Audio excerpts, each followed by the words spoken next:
This meeting is being recorded.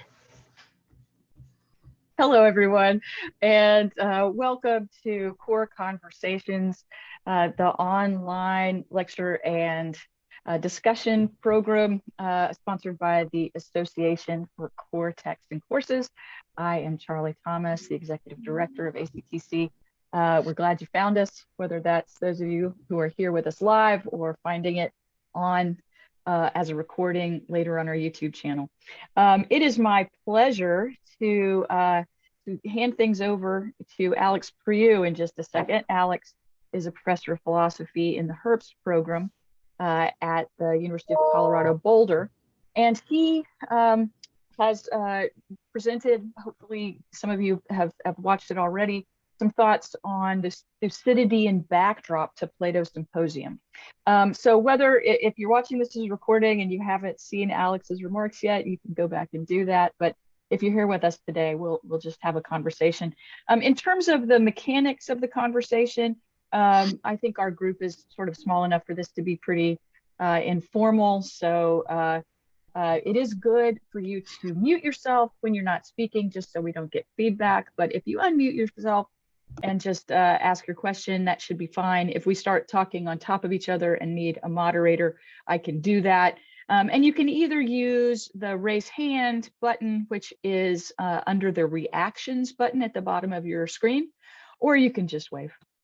And I will direct traffic for Alex. But Alex, maybe the way to get started is for you just to talk for briefly, just sort of remind us of some of the high points of your thoughts on Thucydides and Plato, and then we'll open the floor for conversation, questions. Yeah, maybe one thing I can just state to start is that Plato often draws on literary sources for his text. So in the Symposium, many people have noticed he draws on the plot of the Frogs, Aristophanes' Frogs, or in the Protagoras, you get a kind of descent into the underworld similar to Odysseus in the Odyssey. And you see, even with Thucydides, the funeral oration is borrowed for the Menexenus. But there is also within Plato's writings a kind of larger story, synoptic story about Socrates' whole life. And people have made efforts to put together their accounts of this, most notably Catherine Zuckert's large book, Plato's Philosophers. But you see different articles, different approaches. And it struck me as I sort of have thought about that side of Plato, or that sort of overarching story, that the thinker he's most in dialogue with or most drawing from seems to be Thucydides, at least for the ones that are most situated in a time and a place. So dialogues, I think three great examples of this are dialogues like the Charmides, the Gorgias, and Republic. I'll just pair them together for this purpose. And then the Symposium. Say nothing of Socrates' trial and death, which is occurring in the wake of the collapse of Athens and the Athenian Empire, and this sort of question of where to point the fingers. So, so that's just tying it to the history. But if you take the case of the Symposium, or even like the Melian dialogue in relation to the Gorgias and the Republic, as well as the Corcyraean Revolution, the change in language, that's obviously informing those dialogues. In the Symposium, you notice that it takes place about a year before the Sicilian expedition, as things are sort of ramping up, and it suddenly turns out people want to talk about Eros. Interestingly enough, a lot of the dialogues focused on beauty and love are set around that. Also the Phaedrus, also the Hippias, major and minor, as well as the Lysis, that's a little bit later. So what does this all add up to? It seems like Plato wants you to situate the topics of the dialogue, or the questions or the drama, within these historical events, and specifically tying it to Thucydides' text. And the big example of this is the sort of the occurrence of Eros in two key points, one during the funeral oration, but then again during the Sicilian expedition after Nicias' second speech. And so what I wanted to do was to connect that theme with the more familiar theme, the contest of wisdom between the philosopher and the poets. And I think that the connection there has to do with what do you do with eros, unbridled eros, right?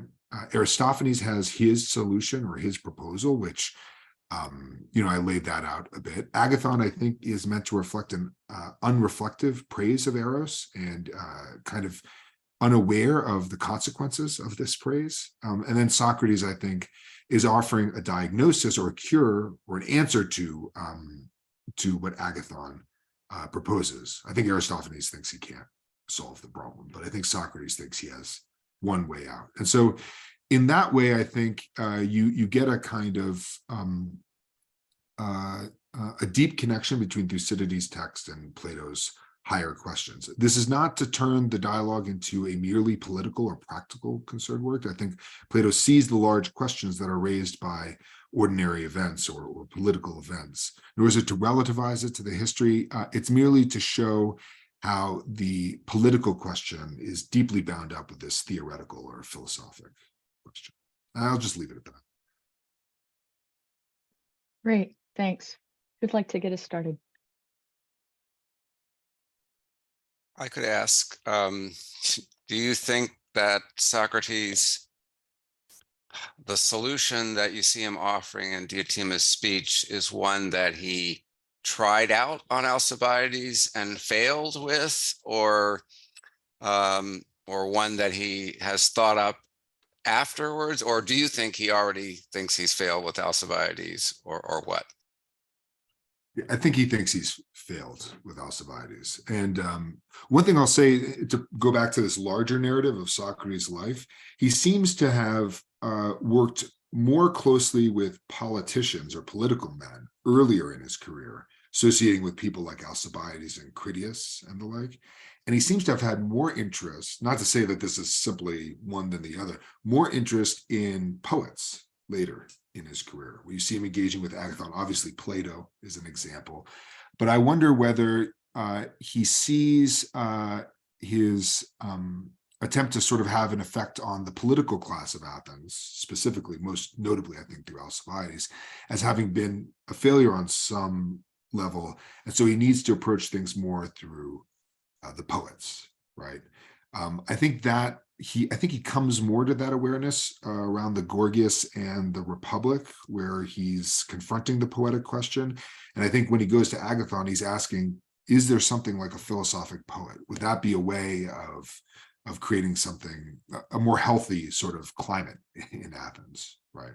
So you think he is already seeing again, what you call the solution in Diotima's speech as having failed politically, that it's no longer something that he thinks has any political legs?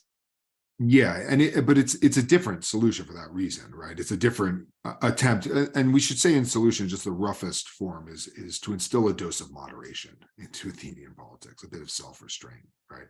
I think he has some success with Alcibiades, and there's a larger narrative you could make about Alcibiades' career, the recklessness and daring. On the other hand, the sort of restraint. I mean, the most notable fact is that when Alcibiades is given an opportunity to return to Athens, when there's an oligarchic revolution and he's over in Samos, right? This is a great opportunity. He can come back as the savior of the democracy, right, over and against the oligarchy. It'll, I think, do a great bit of work in redeeming his reputation as a potential tyrant, right? But he resists that. And instead he urges, because he knows that this is going to possibly lead to a kind of collapse, right? Instead, he urges them, down the path of what will eventually be the 5,000. Thucydides says, this was the best regime during my lifetime. And so, and what's interesting is a mixed regime. So it's something at least Aristotle would endorse, if not Socrates. And so there's a sense that he does pull them back, right?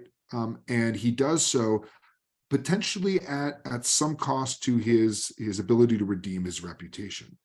Now you go further down his career, and when I think he falls prey to his overreach again when he leads the procession to Eleusis, right? Because that makes him, right? He was charged with profaning their mysteries. Here he is defending it. He's going through territory that he had helped the Spartans win, right? The Decelea. And so sorry, that just completely broke the reorientation. And so there's a sense in which there he again falls prey to this. So I think Alcibiades' career is mixed. There are moments of, again, overreach and sort of this erotic attempt at self-divinization. And then there are attempts that seem very Socratic to restrain his lovers, right? To restrain the Athenian people and bring them back to a more moderate course. And this reflects, I think, some positive effect. It might be the very limited amount that Socrates can have, right? And he can't save Athens, but maybe he could have a marginal effect, in this one moment. But yeah, so it's a partial success, far limited. I think when you start talking about poets and you start talking about the universal fame that Diotima promises in her speech, I think you're thinking now bigger than Athens, right? You're thinking in a far more, historical or larger sort of effect that could be had down the line.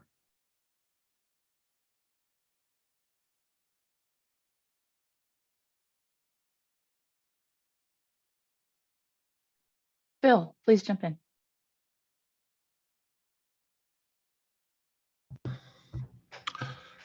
Alex, if I may address you by as Alex, not knowing you otherwise than in this format. I was struck when I was listening to your recorded presentation recently about the characterization of the problem of Athens being unmoored from its previous self-concept as the city of Athena because of the Battle of Salamis. And I wanted to ask you, if I had the chance to do that, if you could characterize a little more in detail what it was that was lost. What was Athens when it was the city of Athena before the Battle of Salamis, and what was it afterwards? Yeah, I mean, in a very kind of formalistic way, and this is not going to be sufficiently subtle, I think.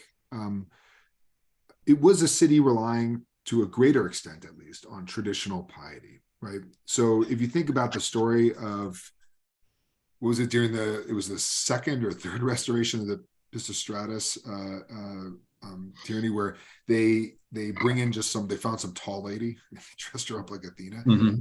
That kind of susceptibility, it's still there in Athens, right? It's obviously operating somewhat in Socrates' trial. So they're not, I think no city can be wholly unmoored in this way. I think it becomes too abstract. But that kind of possibility is taken off the table. Another way to put this is that when you see, when you have in the Battle of Salamis, the Athenians give up their city, right, and their hearths, and just let it get laid waste, you would expect, thunderbolts and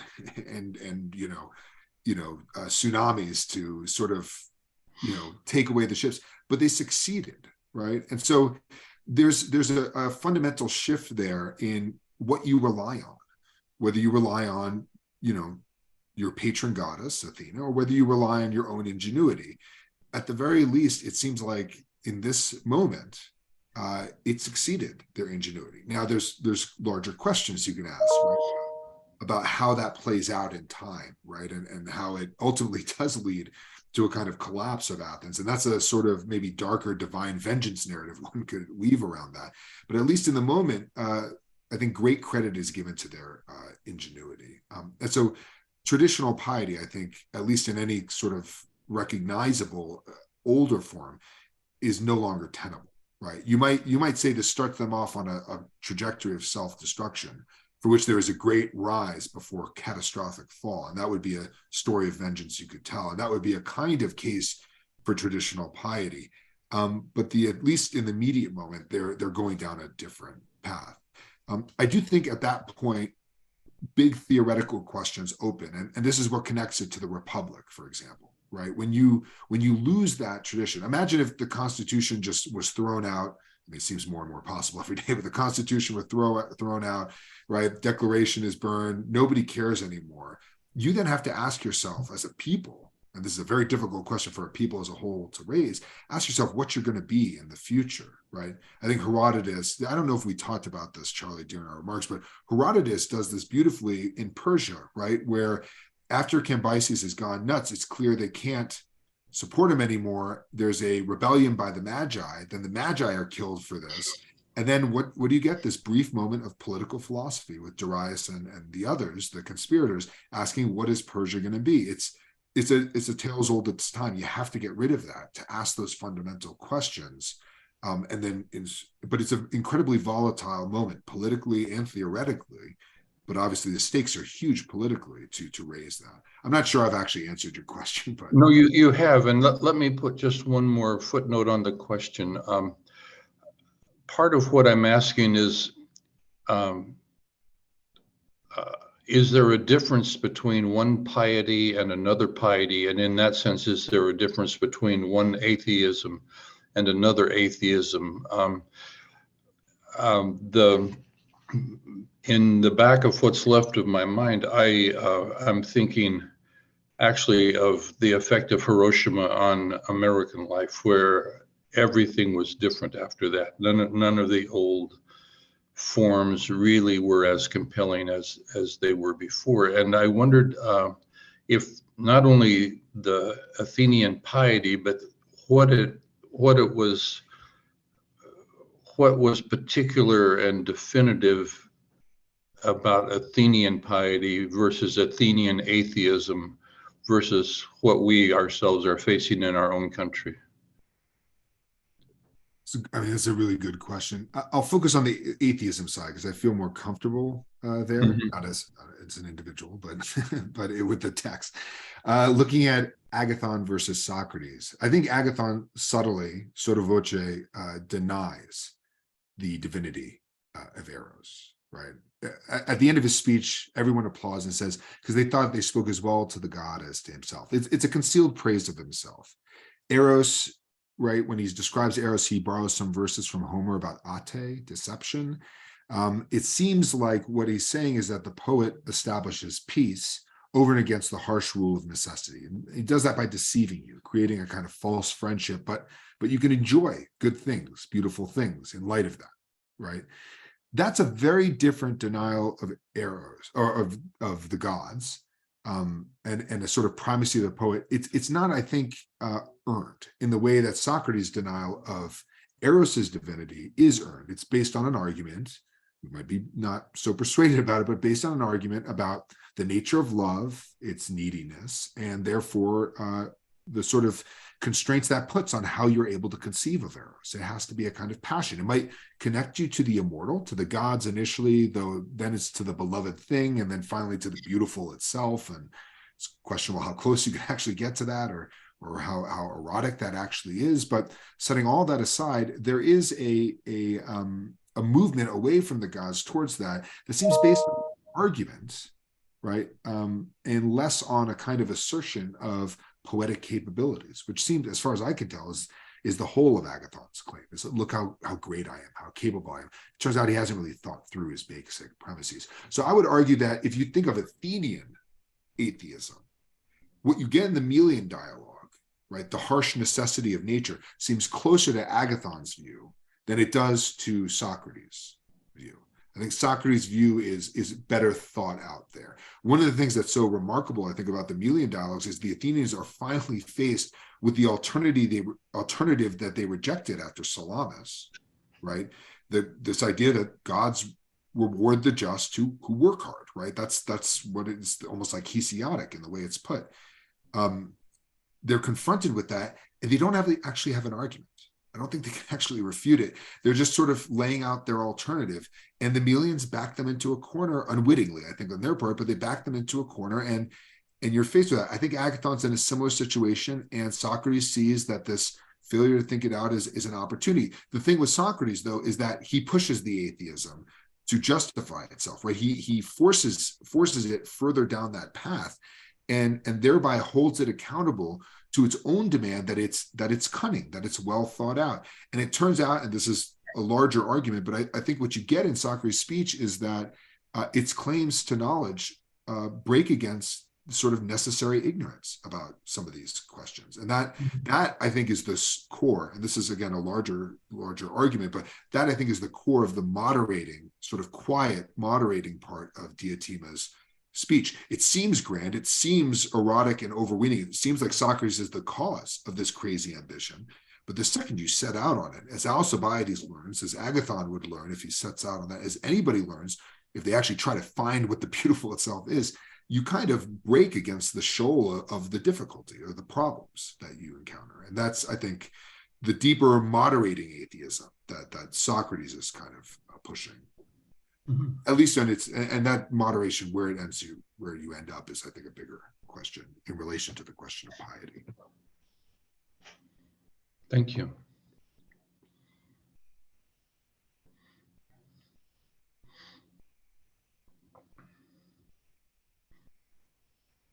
John? Yeah. Good, please. Hey, Alex, so while we're on the atheism theme, sort of one way I've thought about the symposium in the past was that in a sense, it, as all the dialogues, it is in a way a defense of Socrates against the charges. But I think in a way it is, even at a superficial level, a kind of defense against the popular, not the Aristophanean, but the more recent charges. That is, it's actually an accusation against those who claim they know the God, that they are in fact impious. And Socrates' account of Eros is in some very important sense more pious, or his approach to the forms is in some sense more pious. And I mean this surely in a revised sort of sense of the pious. Could you say a little bit about the ways in which Socrates takes down the previous speakers by showing their traditional piety is actually a kind of impiety?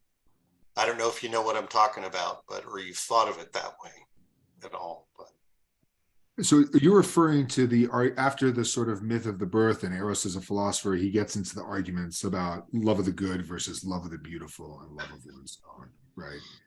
And then the subsequent presentation, right? So you get a critique of the poets in a way there and their passions. And then after that, you get this presentation of philosophy as achieving, you could possibly achieve, it's the promise at least, a kind of apotheosis through the beautiful itself. So really, I'm talking mainly about a kind of accusation against the traditional piety that while it presents itself as pious, it's in fact extremely impious because its vision of the gods is so self-serving and untrue to what could ever be conceived of as good. So setting aside the beautiful. But I mean, is it possible that these other speakers who present a series of different visions of what this God is, in each case are in effect attempting to subordinate the God to themselves? And that's only by virtue of a portrait that is inaccurate about what a God would be. So I know it's a little bit strange to be suggesting Socrates is pious, but I do wonder whether there's a possibility of thinking of, say, the Republic, the new approach to the divine in the form of the forms, whether that isn't in a certain way a kind of claim to piety. Yeah, I think that's right. I mean, if you just start with how Socrates begins, where he accuses all the others, maybe that's the passage you kind of have in mind, when he accuses all the others in a way of damning Eros with false praise, right? And he wants to do a true praise, right? With its omissions and its reordering, but he's going to do a true praise. I think you could say it is more wholly pious, though you're right. It's in a highly revised way. One point on the accusation of Socrates and the defense of Socrates. I think one way that comes out really clearly is in Alcibiades' speech, where, I mean, the tension, the dramatic tension of when he describes his relationship with Socrates, where he's talking about their conversations and then how he started pursuing him and he's delaying because I think he's quite embarrassed about what's happened. And then finally, it's like after 3 pages and he's like, please, it's a viper's bite and all this stuff. Finally realizes that the embarrassing moment, the hubris, the arrogance of Socrates is talked about is that he laughed at his body. And he might have been nude. He claims he wasn't, but yeah, he's only so far I think he's willing to go. But he laughs at him, right? And so what's the dirty secret that the comrade is apparently after at the beginning, where he's like, hey, tell me the story about Socrates and Alcibiades. I want to hear about these speeches and what happened. The dirty secret is Socrates was able to resist Alcibiades' beauty, which is something nobody else in Athens could do, not a single other person. That I think speaks to a kind of defense of him that you wouldn't necessarily get if you just took the Diotima speech straight, which seems, I think, on a kind of basic level, at least the end of it seems remarkably hubristic. I mean, we're talking about trying to achieve a kind of immortality through philosophic, giving birth to images of virtue, or however she puts them.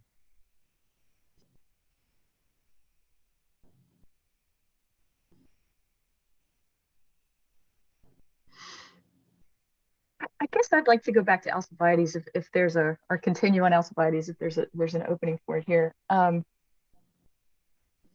Just thinking kind of as you've done, putting the Thucydidean in context or backdrop next to, and I'm not thinking specifically about the symposium here, although maybe I could do that a bit, but thinking just more about kind of what gets called Last Days of Socrates or something, this sort of the ultimate problem of Socrates in Athens. And so that's something very provocative, again, which you pointed to, that not only is Thucydides the backdrop, but it's this very specific backdrop of Athens before the Sicilian expedition. We've talked about that some. But that famous passage in book 265, I guess, Thucydides says that the Athenians didn't lose at Sicily because they didn't have the resources. They lost in Sicily because of conflicts at home, of infighting. And so this, to me, kind of points back to Alcibiades. It points back to Alcibiades' speech in favor of the expedition. And more deeply, it points to the question of what do you do about Eros in Athens. So you were sort of giving this account when you were talking earlier, I guess, to Michael, about Alcibiades having these kind of moderate impulses that move toward the 5,000 and in other ways. But I'm actually wondering about the most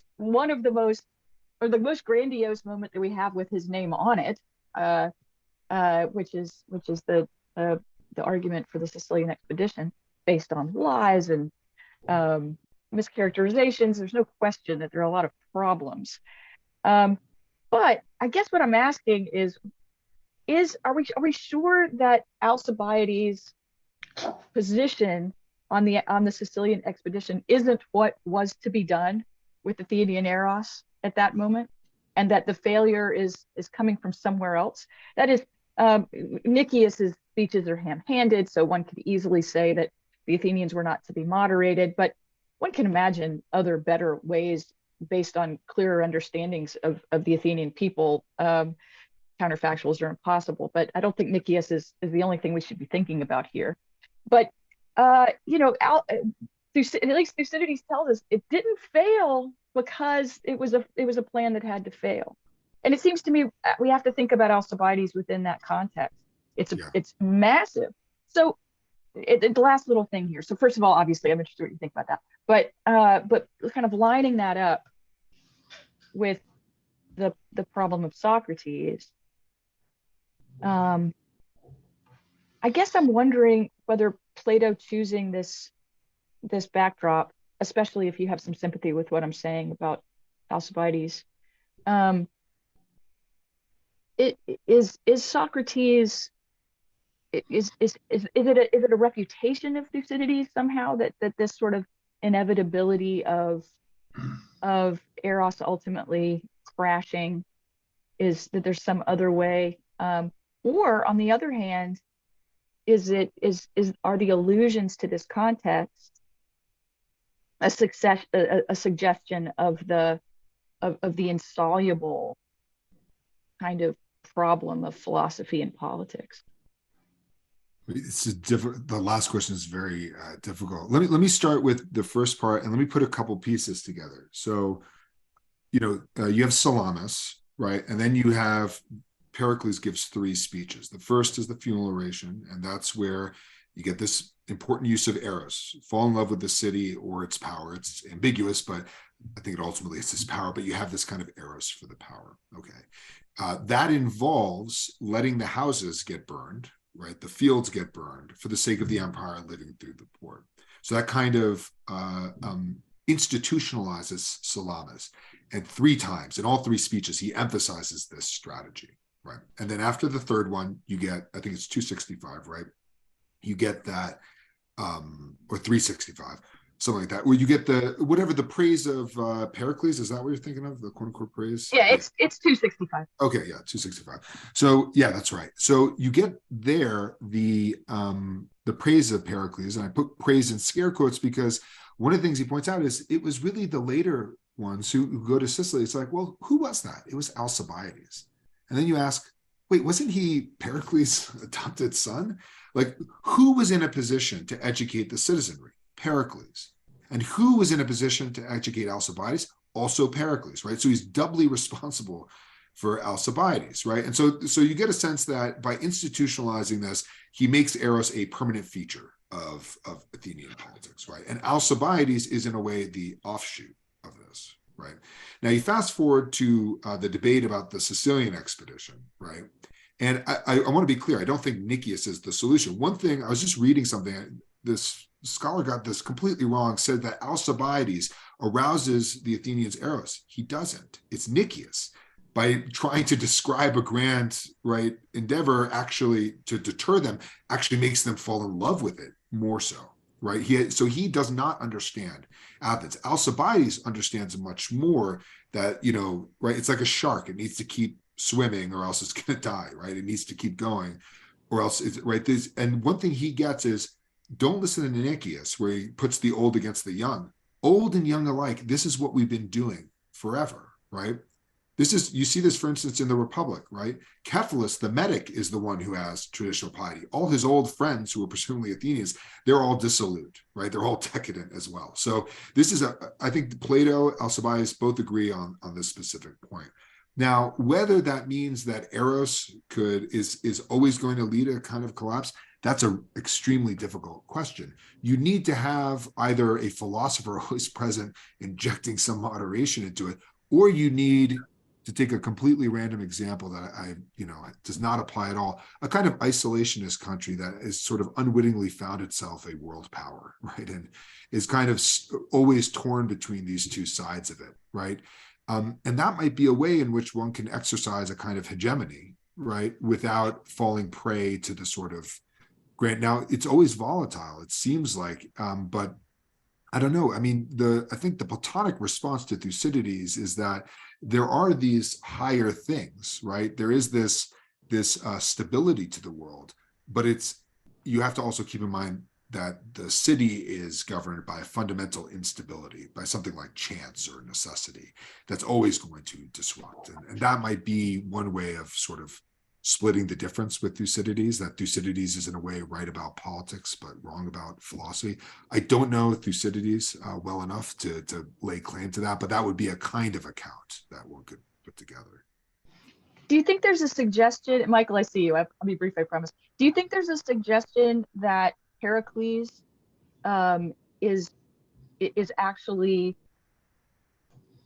pointing the Athenians towards something higher, or is just his person the thing toward which the Athenians can look, that in this fragile way that ultimately makes Eros a permanent presence and ultimately leads to this sort of inevitable breaking? But is there something about him, or is he pointing them in a better direction?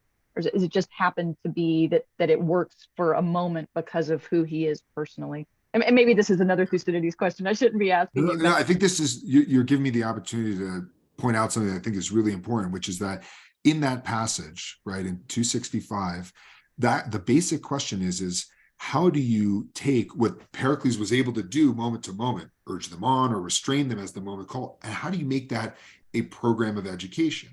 The Socratic way of putting this question is, how do you teach virtue, right? Pericles could not teach virtue. Maybe he knew he couldn't teach virtue. Maybe he and Socrates were in complete agreement.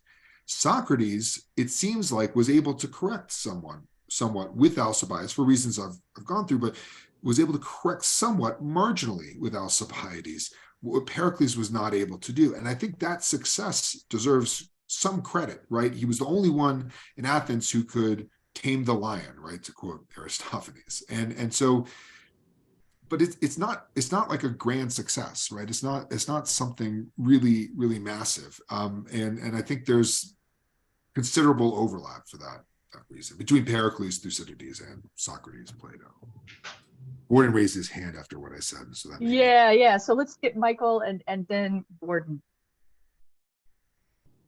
Okay, yeah. So I'm wondering about the two things that are linked, which and in the Demos's reaction to Alcibiades, right? That there's some suspicion of him as having tyrannical ambitions, and there's some concern about his alleged impiety, right? So I'm wondering how those fit into your narrative. If the Athenians have actually cast off all piety, then what's going on? Is that not genuine as part of their suspicion of Alcibiades? Yeah, I think this is where I would go back to the point that while they are unmoored to an unprecedented degree, you're never fully unmoored, right? You're never completely able to separate that entirely. That would be to make a city into a philosophic sort of commune or something like that. There's always, I think, this danger of a counter reaction in Athens, right?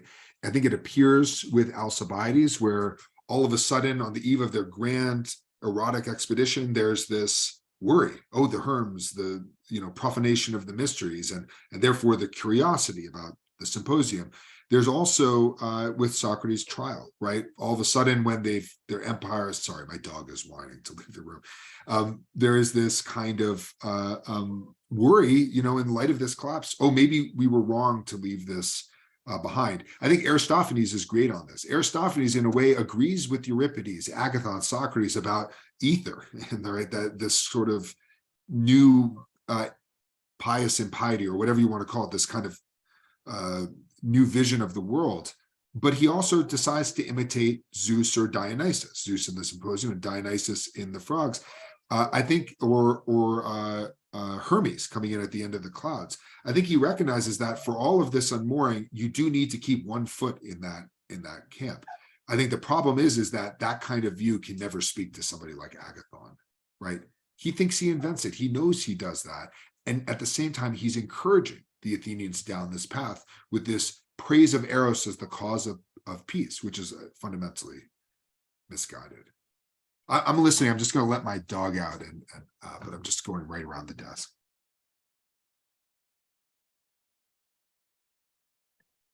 Would you like to follow up, Michael? Okay. All right. Borden, please.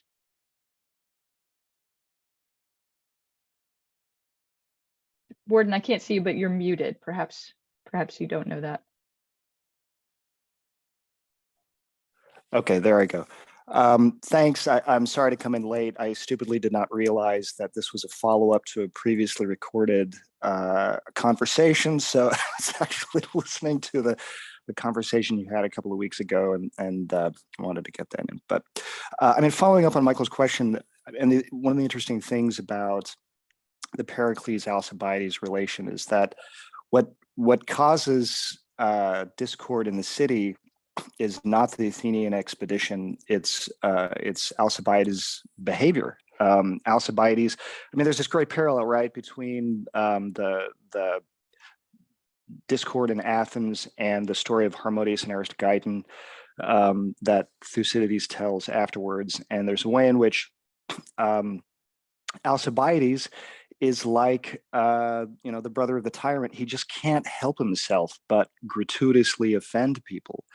And that seems to me to point to the problem not being Alcibiades' imperial ambitions necessarily, or at least not immediately, but that Alcibiades has no sense of the necessity of a regime. Pericles is constantly pointing to Athens, but in that great speech, that sort of wonderfully narcissistic speech that Alcibiades gives, he points to himself.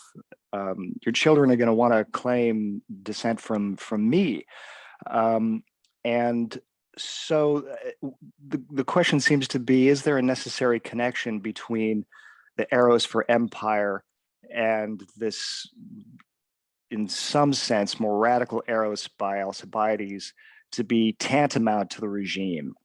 The regime through most of the book looks like it's the mediator between the individual and the universal or the beyond.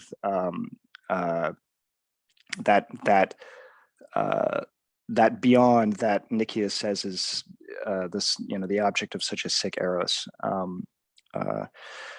And I guess that leads me to another curious thing about the Eros that emerges after Nicias's speech, which is that Thucydides sort of divides it into three.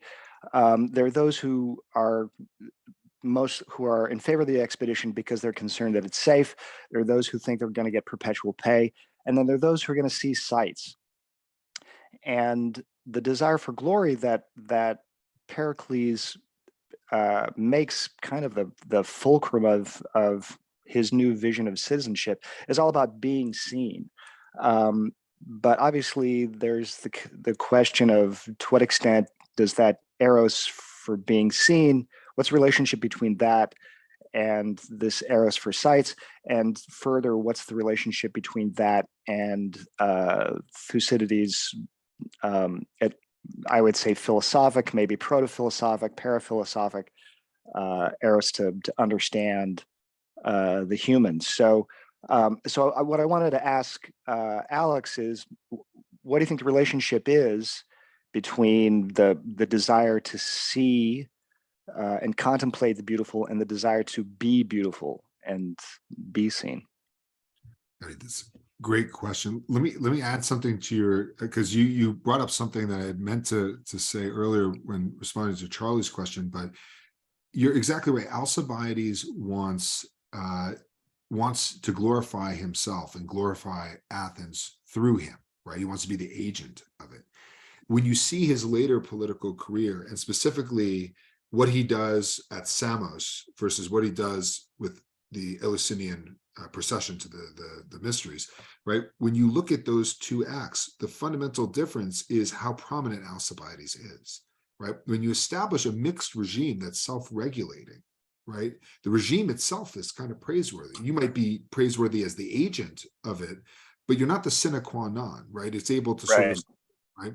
But when you see the Eleusinian mysteries and everybody looks at him as though he's a god, right? And everybody's clamoring to make him tyrant after this. There's something that's Alcibiades going back to his love of lovers, right? He just wants to have all these lovers, right? Now, your question about sight in theory is really apt. So if you go to the ladder of love, which is completely misnamed because love doesn't operate throughout, it's more of a ladder of beauties, right? But if you look at the ladder of love, it starts out with Eros. Eros is then presented in two aspects: seeing on the one hand and being with, right? So there's like a theoretical side and then sunousia, right? And all its implications. And then when you go further along, Eros drops out. And then finally, I think being with drops out and then comes back in the final questions. I'd have to look at it again. But she uses three different formulas: Eros is seeing and being with, and then just seeing, right? And it might be, and this is where I think Socrates pushing the question as far is quite powerful. It might be that if you push Eros far enough, the being with drops out. Possession self-beautification ultimately drops out. And I think this pans out if you really tease out her speech. But if you go that far, it might be that at the highest level, you realize I can't achieve what I fully want. And this is, and I recommend this text if you don't teach it alongside the symposium, it's an absolute necessity. Plutarch's Life of Alcibiades is excellent on this.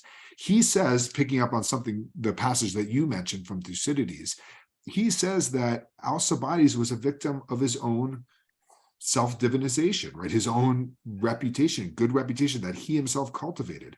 And the problem with that is that he's not a god. He's human. He makes mistakes. When he makes mistakes, people don't give him a longer leash and say, oh, well, you know, everybody does that. They say, no, you're up to something, right? This is subterfuge. And that's because they can't imagine. Alcibiades has been too successful in cultivating this image. And so, and this is a Socratic insight, right? The necessity of human ignorance, right? The limited character of what human beings can achieve in the world, in the political world and in the world as such. Alcibiades learns this lesson, I think, the hard way. I think he goes into self-imposed exile at the end of his life. I wonder if that's him finally realizing that Socrates was right. And I'm just going to get out, live by myself. His past catches up to him in the end. But I do think he ultimately realizes, you know, there's no hope for me. The sad truth of the sad fact of this is that the only way to get away from the anger is to leave Athens. And Socrates doesn't leave Athens, so there's no hope of any sort of reconciliation, I think. Yeah, that's really interesting. I mean, to me, it always seemed like he's still cherishing these hopes that he's kind of pulling a Demosthenes. He's going to leave for a while and he's going to sort of get the lay of the land and come back. I mean, you know, the way he like shows up on the beach where the Athenian ships just happen to be in Hellenica. Hi guys, I'm here for more. And I guess so. Let me drop this suggestion out. To what extent maybe is the way that there's a way that Sunusia gets folded into seeing, to what extent that might suggest that philosophic being is a different way of being a self. I mean, so let me try to make this less vague. It's really interesting to me that the psychology of Thucydides is erocentric. Thumos doesn't really show up. And then Plato really makes a lot of the relationship between Thumos and Eros. And I wonder if, you know, Thumos is all about asserting a self. And there's a way in which wisdom involves leaving that behind. And excuse me, and the Eros that expresses itself in wanting to be seen is an assertion of the self, but the Eros that is observation suggests that the self has now changed and is a kind of adaptation or forming to the world. Like the knower wants to be no one and wants to just kind of absorb reality. I'm thinking of things in the way the prince in chapter 25 of the Prince kind of disappears into adaptation to circumstance. And then I'm thinking about, Nietzsche in Beyond Good and Evil renders this kind of movement sort of disgusting when he says, yeah, there might be a pure scientific spirit who kind of lays himself out on a rock to measure whatever comes by. And will to power is kind of the opposite of that. So I just wonder to what extent is philosophic eros in Diotima speech meant to illustrate and bring out something that's there in Thucydides, which is a different way of being a self. Yeah, let me address that by sort of laying out a literary puzzle, right? The symposium goes all night, and the end of it, a rooster crows. The Phaedo goes all day, and at the end of it, Socrates says, "I owe a rooster to Asclepius." Right? I'm borrowing this from Seth Benedetti, but a more deeper connection, right, Eros is seeing and being with. And what you're pointing out is that, well, if it drops out the being with, it seems like there's this basic self-negation that's occurring, right? And that would Right, point to philosophy as dying and being dead. Now, when you go to that exposition in the Phaedo, what do you see? Well, Socrates says, I mean by this a kind of eros for phronesis, a sort of love of thoughtfulness. And you want to see and be with it. It's the exact same formula as in the Symposium. One way to put that is to say that in a way, what Plato is proposing through this literary puzzle is that this self-affirmation, this self-negation somehow collapse on the highest level, right? And which is, I think, your way of saying this is to most be a self is this kind of sort of self-denial. It's one of these paradoxes, right, of thinking or the character of philosophy. Just to throw something in there, just a detail. I mean, this is the story of Alcibiades when he's in exile, if that's what we want to call it. When he's in Sparta, he's a Spartan. When he's in Persia, he's a Persian. I mean, if we think of him as someone who is self-actualized to a high degree, one of the ways that manifests itself is this extraordinary flexibility and like Zelig kind of character that he seems to present. So it seems to me that those two collapsing into each other actually exists in his story.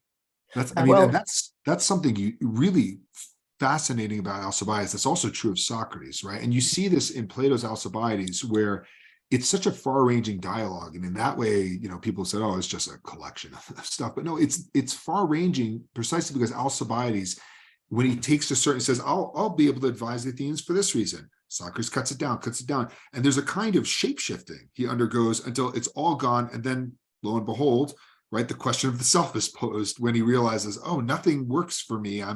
What am I really? What am I trying to do?"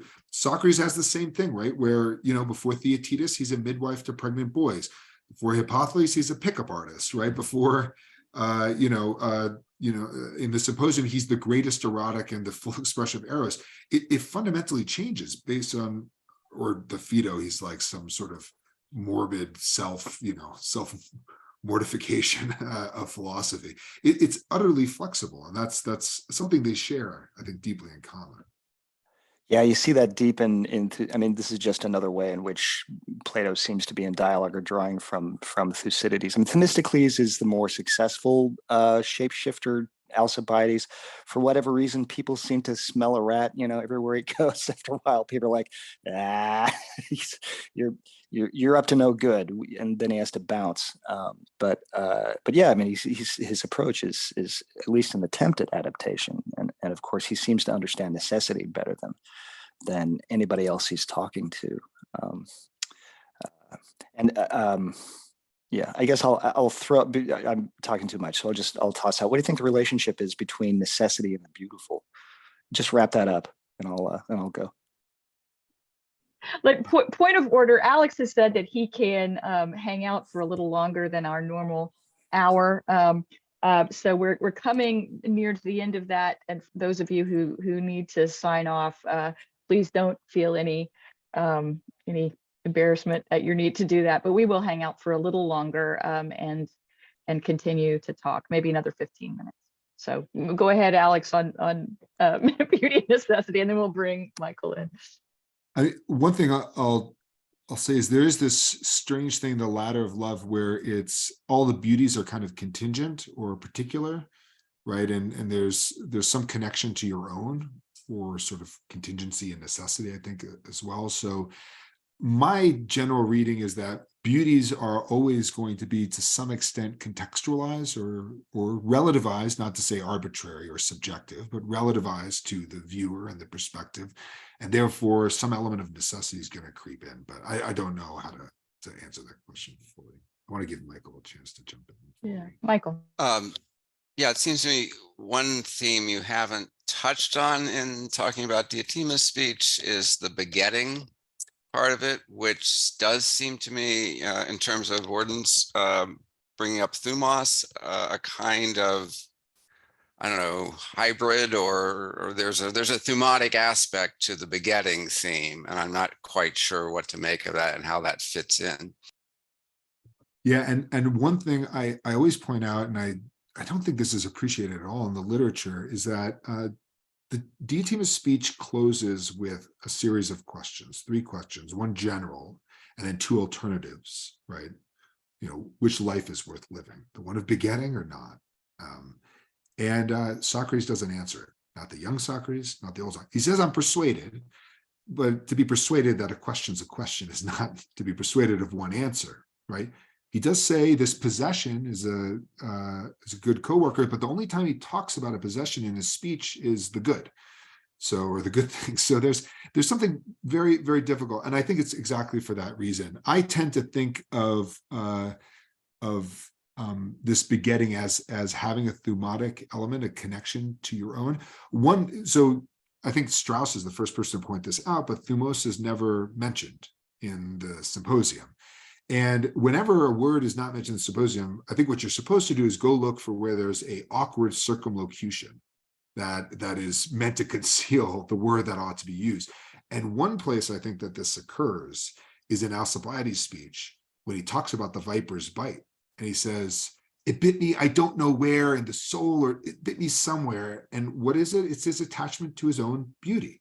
So my guess would be that attachment to beauties that are yours, which would occur in begetting, that's the place of thumos in the dialogue. So I completely agree with that idea. Yeah, Alex, so I'd like to kind of push you back to something that Gordon was kind of alluding to, and you alluded to in your remarks. And that is just the general question about whether the relationship between Eros and philosophy. So could you go back a little bit to what Gordon said about, well, so it looks like Plato introduces thumos in a way that it wasn't quite present in Thucydides. How does that reshape the way one should think about Eros? And I know you're very well aware of the various recent takes on Eros, that it really has little or nothing to do with philosophy. So if you wouldn't try to address that pretty directly, I'd really appreciate it. Yeah, I mean, this is a question that I get into arguments all the time about. I mean, I think that little dialogue about the beautiful, the good in one's own is the definitive place to look at this. And Socrates, young Socrates there, I think he's inclined to beauties, but I think he's also not so attached to them that he's going to, so there's suggestions on Diotimus' part, I don't see a reason to question this, that he's in love with beautiful youths. Yet he's also willing to just call Eros ugly, finally. And when he's asked, why do you want the beautiful things? He says, I don't know, I don't have an answer, right? The good things he knows, happiness, right? And so at that point, I think Diotima I think she's forced to do this because Socrates realizes, and so she has to do an end run through the good to establish Eros of the beautiful. And I think that end run doesn't really please Socrates. I think he kind of comes to the realization that love of the good things is the final court of love of the beautiful. And it might be that very few beauties, if any, stand up to that. I think maybe having conversations with your friends in an olive grove would be quite lovely and beautiful. And maybe, so there are some, I think, overlaps. But I think you then start to ask yourself, okay, what are these good things, right? They're quite finite and limited, right? It's not this grand ascent towards this limitlessness that you get in the ladder of love. And I think you then want to ask, is love of these good things in every form, specifically a form of Eros? I'm inclined to say that it is not. She slips in this argument into using a different word, philia, right? She talks of love of gymnastics, love of wisdom as philia in both cases. That said, I find it hard to think about philosophy in this cold, harsh, rational sense, in a unitary sense like that. I do think that in the process of thinking, you do have to throw out wild possibilities. You do have to entertain ideas that maybe you finally figured out a question, right? Or solved a problem. You do have to take those seriously. And that involves some kind of erotic attachment. Now, it might be immediate or subordinate role, but if you're taking it seriously, you do have to sort of let yourself get intoxicated a little bit with wild theories and wild speculation. things you can't necessarily demonstrate, and then search for the demonstrations. You have to lay out, another way to put this is lay out a position to the best possible degree that you think might be irrefutable before you then question it. And there's every danger, I think, in that process that you don't move on to the attempted refutation, or the refutation doesn't take because you're too enchanted with your offspring. So I think there's something too neat about denying the role of Eros and maybe even of Thumos in philosophy, this kind of allegiance to your own begettings. I think it has a kind of mediate role, but on the other hand, I do think it's the case that the good the good things are the final court before which any idea, any kind of claim about how you ought to live ought to be justified. And that is a sort of, it's a sobering hangover, right? That you have to sort of come to terms with at some point. So if I would try to restate what you sort of summarize, you might say something like Eros for the good isn't really Eros. Only Eros for the beautiful is properly Eros. And so philia would be the proper characterization of the love of the good, possibly. But let's say, so for those who actually, largely through this association of Eros with politics, have come to reject Eros or say it has nothing to do with philosophy. Are they suggesting some kind of other motive cause, or do they ultimately think there is no need for a motive cause, or to put it differently, that emotions have nothing to do with it, that mind can function without passion in any way? I don't know, because whenever I read these accounts, I'm not entirely persuaded of them. I mean, I think, and this is getting maybe too much into like Straussian fights over these things, but I do think that the sort of East Coast harshness of some of these accounts does need to reckon with the actual process of thinking. And this is where I think Benedetti is really quite brilliant, because he is trying to lay out how thinking operates with a kind of political cycle, right? He's trying to push it to I think a deeper level of what's happening when you posit an idea, what's operative there, and then what happens when you criticize it, right? What is this dialectical process that you're going through? You have to lay that out, right? You have to sort of spell that out. Otherwise, you don't understand philosophy. And if somebody doesn't do that, I don't really know where they stand on the question of the passions, right? I think I know where at least Benedetti stands to a certain degree, but I mean, he's doing that. When he talks about the indeterminate dyad, the conjunctive disjunctive two in relation to Eros and poetry, you have a sense that he's really thinking through this problem on a level that very few people have really put together, at least explicitly.